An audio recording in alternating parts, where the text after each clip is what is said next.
Welcome to the Sound Doctrine Telecast. ஆரோக்கிய உபதேச ஒளிபரப்புக்கு உங்களை அன்புடன் வரவேற்கிறோம். Praise God for all the corrective teaching we received through this series of talks. இந்த தொடர் செய்திகளின் வழியாக நாம் பெற்று வந்து கொண்டிருக்கிற திருத்துதல் உபதேசங்களுக்காக தேவனை நான் ஸ்தோத்திரிக்கிறேன். During the last 5 weeks we have been studying the subject of planning. திட்டமிடுதல் என்கிற தலைப்பை கடந்த 5 வாரங்களாக நாம் பார்த்து வருகிறோம். Beloved, there are so many definitions for Christian growth. பிரியமானவர்களே, கிறிஸ்தவ வளர்ச்சி என்பதற்கு अनेक வரையறைகள் கொடுக்கப்படுகிறது. And one of the significant definitions is growing in the understanding of God's will. அதிலே ஒரு குறிப்பிடத்தக்க ஒரு வரையறையானது நாம் தேவனுடைய சித்தத்தை அறிகிற அறிவில் வளர்வதாகும். Turn with us to the book of Colossians and look at chapter 1. கொலோசிய நிருபத்தின் முதல் அத்தியாயத்திற்கு என்னோடு கூட வாருங்கள். We'll read verses 9 and 10 to you. 9-10 வசனங்களை உங்களுக்கு வாசிக்கிறோம். For this reason we also, since the day we heard it, we do not cease to pray for you and to ask that you may be filled with the knowledge of his will in all wisdom and spiritual understanding, that you may have a walk worthy of the Lord, fully pleasing him, being fruitful in every good work and increasing in the knowledge of God. இது நிமித்தம் நாங்கள் அதை கேட்ட நாள் முதல் உங்களுக்காக இடைவிடாமல் ஜெபம் பண்ணுகிறோம். நீங்கள் எல்லா ஞானத்தோடும் ஆவிக்குரிய விவேகத்தோடும் அவருடைய சித்தத்தை அறிகிற அறிவினாலே நிரப்பப்படவும், சகலவித நற்கிரியைகளுமாகிய கனிகளை தந்து தேவனை அறிகிற அறிவில் விருத்தி அடைந்து கர்த்தருக்கு பிரியமுண்டாக அவருக்கு பாத்திரராய் நடந்து கொள்ளவும் என்று சொல்லப்பட்டது. So 3 things are mentioned here. 3 காரியங்கள் இந்த இடத்திலே சொல்லப்பட்டிருக்கிறது. The will of God, தேவனுடைய சித்தம், walk before God, அவருக்கு முன்பாக நடத்தை, and work for God. அவருக்காக நற்கிரியைகள். When we understand the will of God, we walk perfectly before him. தேவனுடைய சித்தத்தை நாம் அறிந்து கொள்கிற பொழுது அவருக்கு முன்பாக நேர்த்தியாய் நடக்கிறோம். When our walk is right, our work becomes fruitful. நம்முடைய நடத்தை சரியாய் இருக்கும் பொழுது நம்முடைய நற்கிரியைகள் அழகாய் தென்படுகிறது. Now this is what exactly is the purpose of this series of studies. இந்த தொடர் செய்தியினுடைய நோக்கமே இதுதான். Unless we have a proper direction in life, you know what will happen? There will be frequent deviations. ஒரு சரியான திசை நம்முடைய வாழ்க்கையில வழிகாட்டி இருந்தால் ஒழிய அநேக சமயங்களிலே நாம் வழிவிலகல்களை சந்திக்க வேண்டியதாகும். And as we keep on deviating here and there, the end will be total deception. வழிவிலகல் அங்கும் இங்குமாக நம்மை அலைகழிக்கும் பொழுது அதனுடைய முடிவு நாம் நிச்சயமாக வஞ்சிக்கப்பட்டு போவோம். The topic that is before us is how not to plan. நமக்கு முன்பாக இருக்கிற தலைப்பு எப்படி திட்டமிட கூடாது. We have so far done 5 lessons. இதுவரையிலும் 5 பாடங்களை நாம் பார்த்திருக்கிறோம். Number 1, do not ignore the general Bible teaching. முதலாவது, பொதுவான வேத போதனையை கவனியாது விட்டுவிடக் கூடாது. Number 2, இரண்டாவதாக, do not pray just for God's endorsement. வெறுமனே தேவனுடைய அங்கீகாரத்தை பெற்றுக்கொள்வதற்கென்று ஜெபிக்க கூடாது. And number 3, மூன்றாவதாக, do not be like the horse or the donkey. கழுதையைப் போலவோ குதிரையைப் போலவோ இருக்கக்கூடாது. And number 4, நான்காவதாக, do not depend on your strength or your substance. உங்களுடைய பலத்தையோ உங்களுடைய செல்வாக்கையோ சார்ந்திருக்க கூடாது. Last week we studied lesson number 5. சென்ற வாரத்திலே 5வது பாடத்தை நாம் பார்த்தோம். Do not wait for all questions to be answered. உங்களுடைய கேள்விகள் எல்லாவற்றுக்கும் பதில் கிடைக்கும் என்று காத்திருக்க கூடாது. Today we will move on to lesson number 6. இன்றைக்கு நாம் 6வது பாடத்திற்கு கடந்து செல்கிறோம். How not to plan. எப்படி திட்டமிட கூடாது. Do not despise closed doors. அடைக்கப்பட்ட கதவுகளை அலட்சியப்படுத்த கூடாது. Once again, மீண்டுமாய் சொல்கிறேன். how not to plan. எப்படி திட்டமிட கூடாது. Do not despise closed doors. அடைக்கப்பட்ட கதவுகளை அலட்சியப்படுத்த கூடாது. There is a wrong notion that is prevalent all over Christendom. கிறிஸ்தவ உலகிலே தவறான ஒரு புரிந்துகொள்ளுதல் எங்கும் நிலவுகிறது. You know what it is? அது என்ன தெரியுமா? All open doors are God's providence. திறக்கப்பட்ட கதவுகள் எல்லாம் தேவனால் வந்தது என்பது. And all closed doors are devil's hindrance or his interference. அடைக்கப்பட்ட கதவுகள் எல்லாம் பிசாசனுடைய தடைகள் என்று எண்ணுவது. There is absolutely no truth in that kind of a concept. அந்த விதமான ஒரு எண்ணத்திலே எந்த விதமான உண்மையும் இல்லை. Both the Old Testament and New Testament emphatically disprove that notion.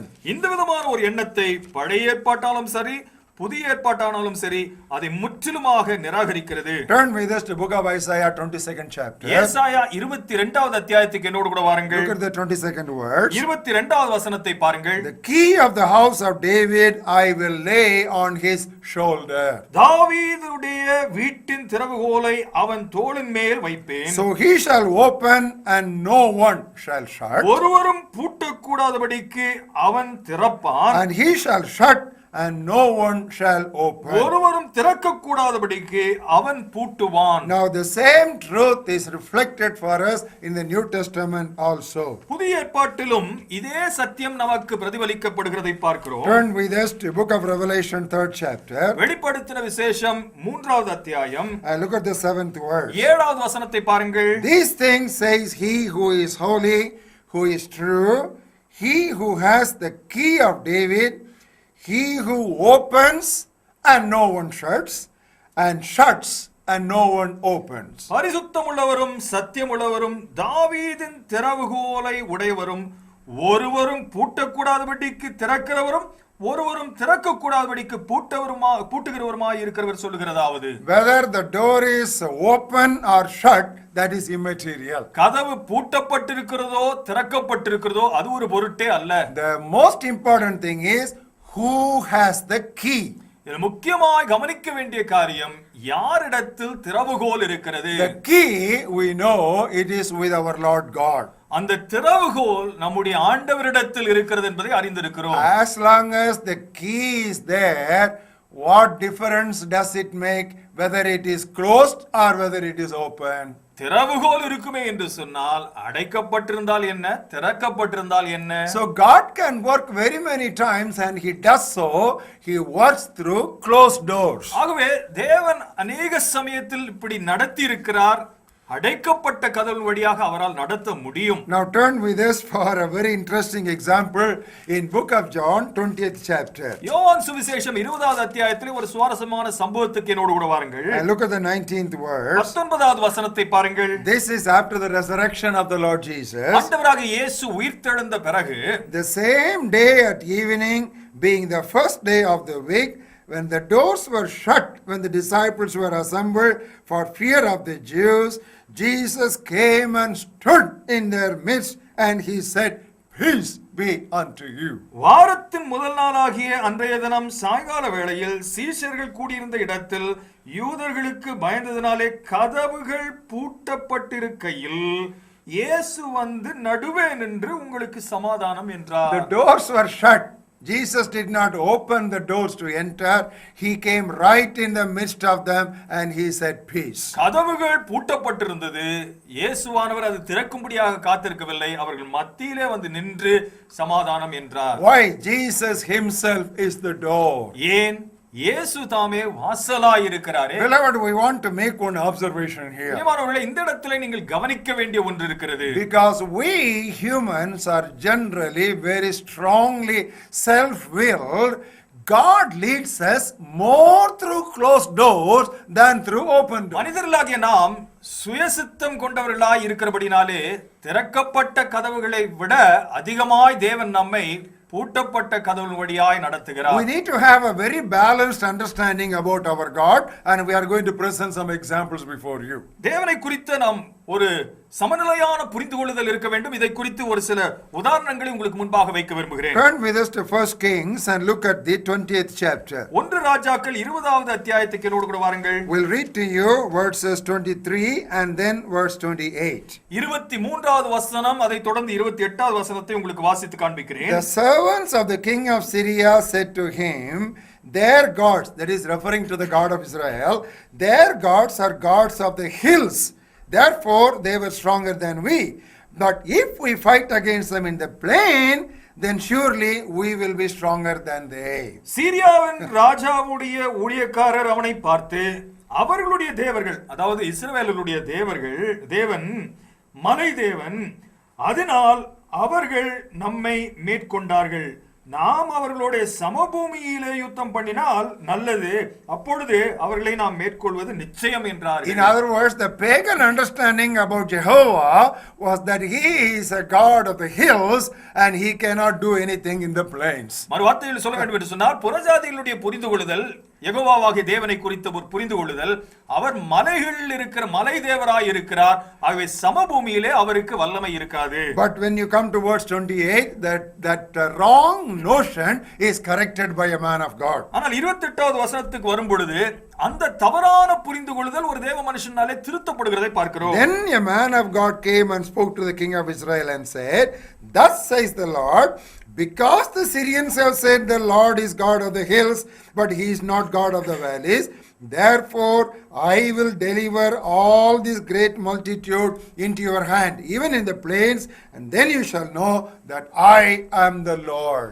அப்பொழுது தேவனுடைய மனுஷன் ஒருவன் வந்து இஸ்ரவேலின் ராஜாவை பார்த்து, கர்த்தர் பள்ளத்தாக்குகளின் தேவனாயிராமல் மலைகளின் தேவனாய் இருக்கிறார் என்று சீரியர்கள் சொல்லி இருக்கிறபடினால் நான் இந்த ஏராளமான ஜனக்கூட்டத்தை எல்லாம் உன் கையில் ஒப்பு கொடுத்தேன், அதனால் நானே கர்த்தர் என்று நீங்கள் அறிவீர்கள் என்று கர்த்தர் சொல்கிறார். In the same way, there is another parallel we want you to understand. இதே விதமான ஒரு காரியத்தை மற்றும் ஒரு காரியத்தின் மூலமாக உங்களுக்கு விளக்க விரும்புகிறேன். Turn with us to 1 Timothy and look at the 6th chapter. 1 தீமோத்தேயு 6வது அத்தியாயத்துக்கு என்னோடு கூட வாருங்கள். Look at the 16th verse. 16வது வசனத்தை பாருங்கள். It says, God dwells in unapproachable light. சேரக்கூடாத ஒளியில் வாசம் பண்ணுகிறவர் என்று தேவனை குறித்து That means that light where he dwells is so bright that we cannot approach it. அப்படி என்றால் அவர் வாசம் பண்ணுகிற அந்த ஒளி, அந்த வெளிச்சமானது அவ்வளவு பிரகாசமாய் இருக்கிறது, அதை அண்டி சேரக்கூடாமல் இருக்கிறது. That is one side of the truth. அது சத்தியத்தினுடைய ஒரு புறமாய் இருக்கிறது. But when you come to 1 Kings and look at the 8th chapter, 1 ராஜாக்கள் 8வது அத்தியாயத்துக்கு வரும் பொழுது look at the 12th verse. 12வது வசனத்தை பாருங்கள். When Solomon spoke, the Lord said, this is not Solomon's own imagination, the Lord said he would dwell in the dark cloud. அப்பொழுது Solomon காரிருளிலே வாசம் பண்ணுவேன் என்று கர்த்தர் சொன்னார் என்றார். சாலமோன் சொல்லவில்லை, கர்த்தர் சொல்கிற வார்த்தை. So we have got the two sides. He lives in unapproachable light, that is one side of the truth, and he lives in utter darkness, that is the other side of the truth. ஆகவே இந்த சத்தியத்தினுடைய இரு புறங்களையும் நாம் பார்க்கிறோம். அவர் சேரக்கூடாத ஒளியில் வாசம் செய்கிறார், அதே நேரத்தில் கார் இருளிலும் அவர் வாசம் பண்ணுகிறவராய் இருக்கிறார். We want to show another parallel to you. அதே விதமாக மற்றும் ஒரு உதாரணத்தை உங்களுக்கு அதே ரீதியிலே காண்பிக்க விரும்புகிறேன். Turn with us to book of Psalm 74th chapter. 74வது சங்கீதத்துக்கு என்னோடு கூட வாருங்கள். Look at the 16th verse. 14வது வசனத்தை பாருங்கள். The day is yours, the night also is yours. You have prepared the light and the sun. பகலும் உம்முடையது, இரவும் உம்முடையது, தேவரீர் ஒளியையும் சூரியனையும் படைத்தீர். You see, the day is yours, that's one side of the truth.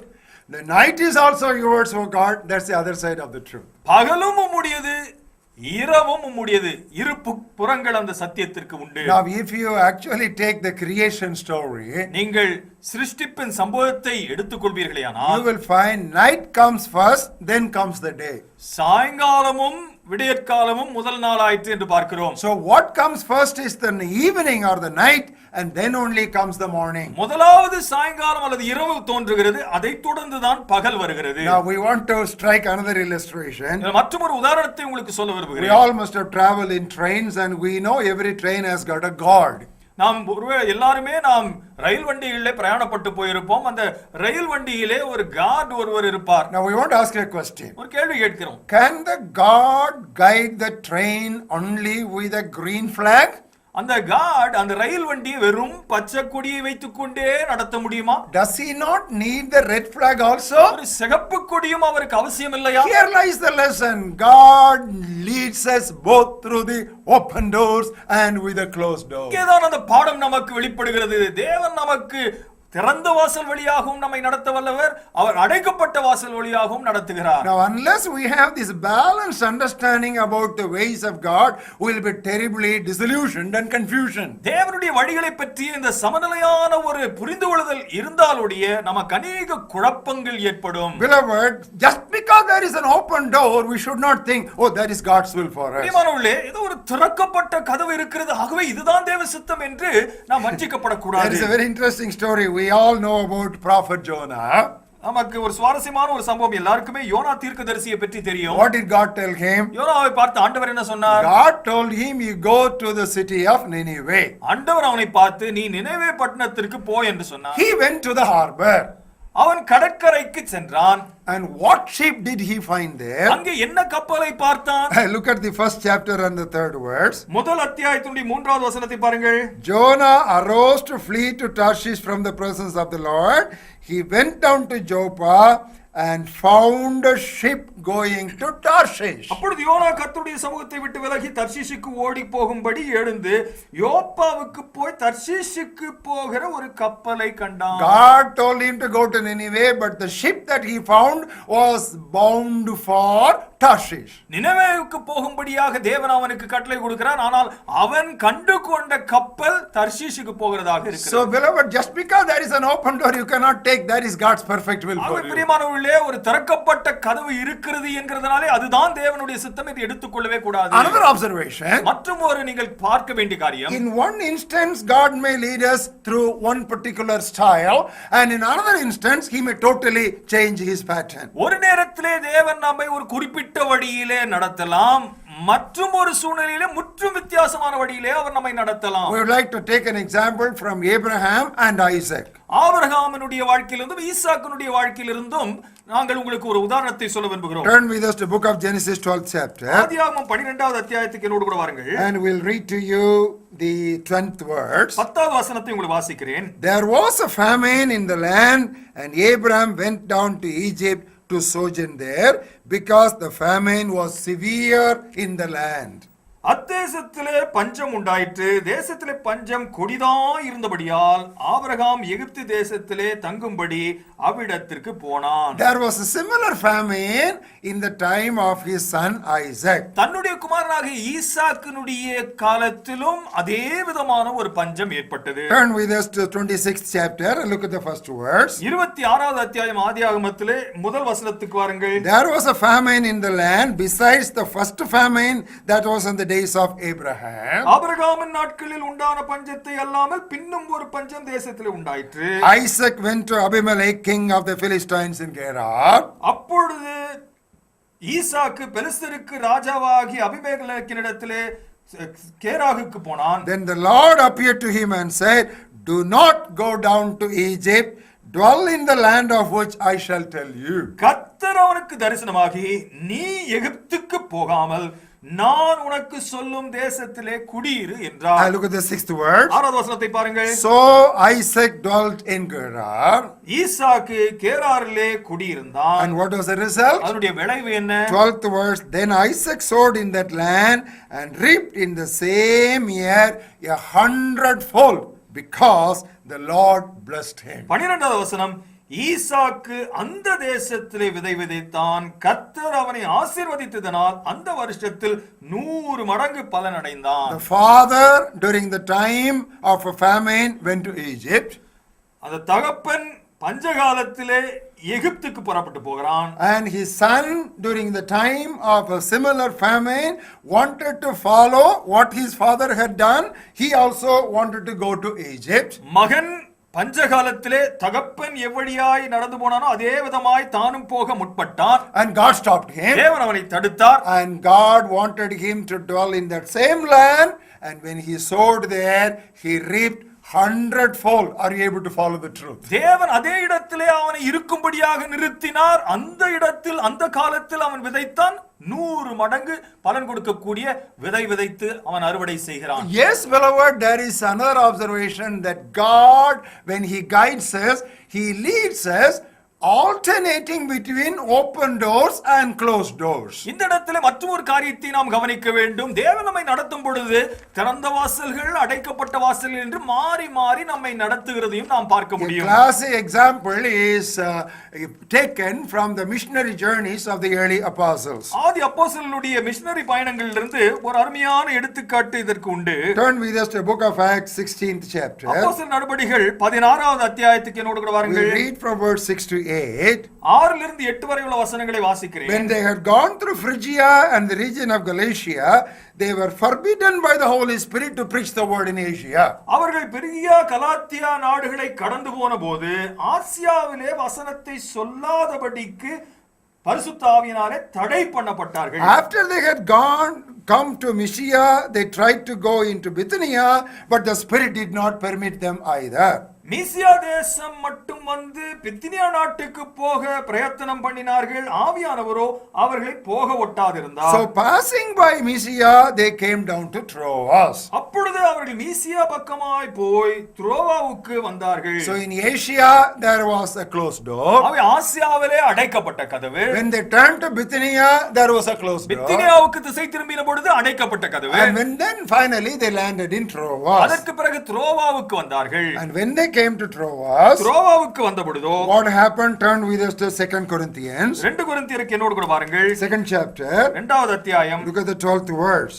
12வது வசனத்தை பாருங்கள். When I came to Troas to preach Christ's gospel, a door was opened to me by the Lord. மேலும் நான் கிறிஸ்துவின் சுவிசேஷத்தை பிரசங்கிக்கும்படி துரோவா பட்டணத்திற்கு வந்தபொழுது கர்த்தராலே எனக்கு ஒரு கதவு திறக்கப்பட்டது. And when you come to verse 13, 13வது வசனத்துக்கு வரும்பொழுது from Troas they departed for Macedonia. துரோவாவிலிருந்து அவர்கள் மக்கதோனியாவுக்கு புறப்பட்டு What போனார்கள். was the result when they came to Macedonia? மக்கதோனியாவுக்கு அவர்கள் வந்த பொழுது அங்கே அவர்களுக்கு விளைந்தது என்ன? If you read the 16th chapter of Acts of the Apostles, wonderful results happened. அப்போஸ்தலர் நடபடிகள் 16வது அத்தியாயத்தை நீங்கள் வாசித்து பார்க்கும் பொழுது அருமையான விளைவுகள். Now there they met with a lady by name Lydia, whose heart the Lord opened to receive the gospel. லீதியா என்கிற ஒரு பெண்ணை சந்திக்கிறார்கள். கர்த்தர் அவளுடைய இருதயத்தை சுவிசேஷத்தை பெற்றுக்கொள்ளும்படியாக திறந்தார் என்று பார்க்கிறோம். And then God opened the heart of the jailer and the entire family. They got converted to the Lord. சிறைச்சாலை காவலனுடைய அந்த இருதயத்தை திறந்து அவனுடைய குடும்பமே ரட்சிக்கப்படுவதற்கு ஏதுவாய் காணப்பட்டது. Closed doors in Asia.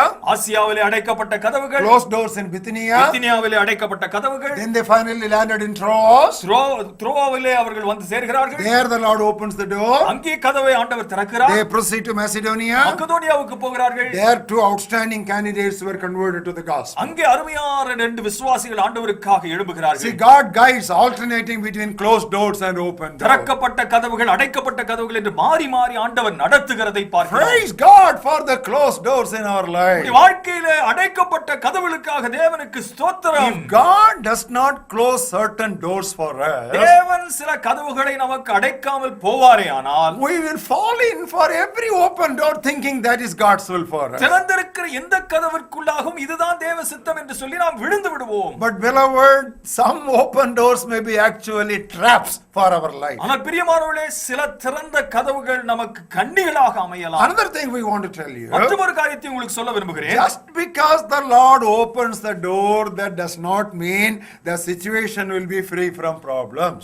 கதவை திறந்தார் என்கிறதனால் பிரச்சனையே இல்லாமல் இருக்கும் என்றும் நாம் எடுத்துக்கொள்ளக் கூடாது. Turn with us to 1 Corinthians 16th chapter. 1 கொரிந்தியர் 16வது அத்தியாயத்துக்கு என்னோடு கூட வாருங்கள். Look at the 9th verse. 9வது வசனத்தை பாருங்கள். A great and effective door has opened to me. ஏனெனில் இங்கே பெரிதும் அனுகூலமான கதவு எனக்கு திறக்கப்பட்டிருக்கிறது. And there are many adversaries. விரோதம் செய்கிறவர்களும் அநேகர் இருக்கிறார்கள். You know, there is a great and effectual door that the Lord has opened for me. பெரிதும் அனுகூலமான கதவை ஆண்டவர் எனக்கு திறந்து கொடுத்திருக்கிறார். That doesn't mean it is free from problems. அப்படி என்றால் பிரச்சனைகளே இல்லாமல் இருக்கும் என்றும் அர்த்தமல்ல. There are many adversaries. எனக்கு அநேக விரோதங்களும் உண்டு. Beloved, we want to tell you, normally it is in closed door situations God mightily manifests His power. பிரியமானவர்களே, ஒன்றை சொல்ல விரும்புகிறேன். அடைக்கப்பட்ட கதவுகளுடைய சம்பவங்களில் தான் தேவன் தம்முடைய வல்லமையை பகிரங்கமாய் வெளிப்படுத்துகிறார். Turn with us to book of Isaiah for a classic promise. ஒரு அருமையான வாக்குத்தத்தத்திற்காக என்னோடு கூட ஏசாயா தீர்க்கதரிசன புத்தகத்துக்கு வாருங்கள். Look at 45th chapter.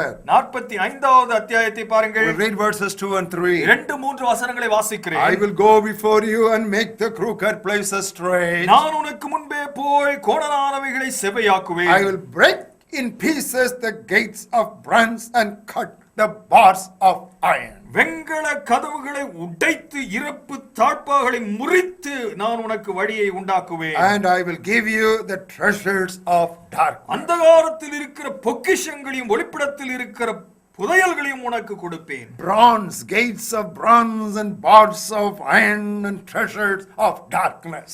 வெண்கல கதவுகள், இருப்பு தாழ்பாள்கள், ஒளிப்பிடத்தில் இருக்கக்கூடிய புதையல்கள். Yes, beloved, it is in such situations God mightily manifests His power. Hallelujah. பிரியமானவர்களே, இந்த விதமான சூழலில் தான் தேவன் தம்முடைய வல்லமை முழுமையாக வெளிப்படுத்துகிறார். Hallelujah. When the situation is ambiguous, suppose you are at the crossroads, you don't know which side to turn. சூழ்நிலை ஒருவேளை ஒரு இரண்டாங்கட்ட சூழ்நிலையாக இருக்கிறது என்று சொன்னால், Suppose you have got 1, 2, 3 options or 3 open doors. ஒருவேளை 3 திறக்கப்பட்ட கதவுகள், 3 வாய்ப்புகள் உங்களுக்கு முன்பாக நிற்கிறது என்றால், You know what you can do? நீங்கள் என்ன செய்யலாம் You can தெரியுமா? ask God, Lord, I do not know of these 3 open doors, which door you want me to enter through.